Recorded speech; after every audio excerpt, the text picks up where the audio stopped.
Hello everyone, this is Samia from Samia's blog. আজকে আমি share করব আপনাদের সাথে আমার দুপুরের লাঞ্চ। বেসিক্যালি আব্বু আজকে আমাদের ট্রিট দিয়েছে। সো আজকে আব্বু হঠাৎ করে আমাদের কেন ট্রিট দিল সেটা জানার জন্য আপনাদের এই ব্লগটা লাস্ট পর্যন্ত দেখতে হবে। সো আই হোপ আপনারা ভিডিওটা স্কিপ করবেন না। তো সকাল 12টার দিকে আমার বড় ভাইয়া চলে গিয়েছিল হচ্ছে মতিঝিল ঘরোয়া হোটেল অ্যান্ড রেস্টুরেন্টে আমাদের জন্য দুপুরের লাঞ্চ নিয়ে আসতে। আসলে আজকের দিনটা আমাদের পরিবারের জন্য অনেক বেশি স্পেশাল। আজকে আমরা সবাই অনেক বেশি খুশি। সো এই তো আমার ভাইয়া দুপুরের লাঞ্চ নিয়ে চলে আসলো। আজকে আব্বু সকালে বলছিল যে আমি তোমাদের ট্রিট দেবো, তোমরা কি খাবা। আমরা আব্বুকে বলছিলাম যে তুমি কখন আমাদের ট্রিট দিবা সেই অনুযায়ী তো আমরা বলবো। এরপর আব্বু বলল যে দুপুরেই খাও, লাঞ্চে কি খাবা বলো। ফার্স্টে আমরা ভেবেছিলাম হচ্ছে কাচ্চি খাবো, বাট পরে ডিসিশন চেঞ্জ করেছি কজ আমাদের রিসেন্টলি অনেক কাচ্চি খাওয়া হয়েছে। দেন লাস্টে আমি বললাম যে চলো খিচুড়ি ট্রাই করি। তো খিচুড়ির কথা শুনতেই আব্বু বললো যে ঘরোয়া খিচুড়ি ট্রাই করো। আর আমি পার্সোনালি খিচুড়ি অনেক বেশি পছন্দ করি,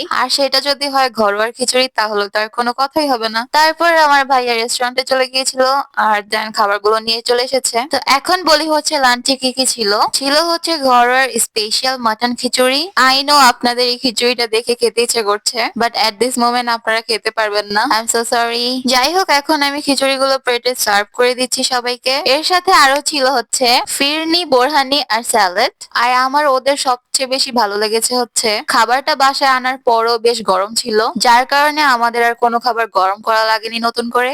এখন আসি হচ্ছে খাবারের রিভিউর ক্ষেত্রে। খিচুড়ির কোয়ান্টিটিটা বলি আগে। খিচুড়ির পরিমাণটা একজনের জন্য খুবই বেশি ছিল। একজনের পক্ষে হোল একটা প্যাকেট অনেকটা বেশি হয়ে যাচ্ছিল। আর প্রত্যেক প্যাকেটে মাটন পিস 2 পিস করে ছিল। মাটন পিস গুলো তুলনামূলকভাবে বেশ বড় ছিল। খাবারের কালার গুলো বেশ সুন্দর ছিল, আমার কাছে অনেক ভালো লেগেছে। বোরহানিটা আমরা সবাই অনেক মজা করে খেয়েছিলাম, এটা অনেক বেশি মজা ছিল। আর খিচুড়ির সাথে বোরহানি খেতে তো বেস্ট লাগছিল।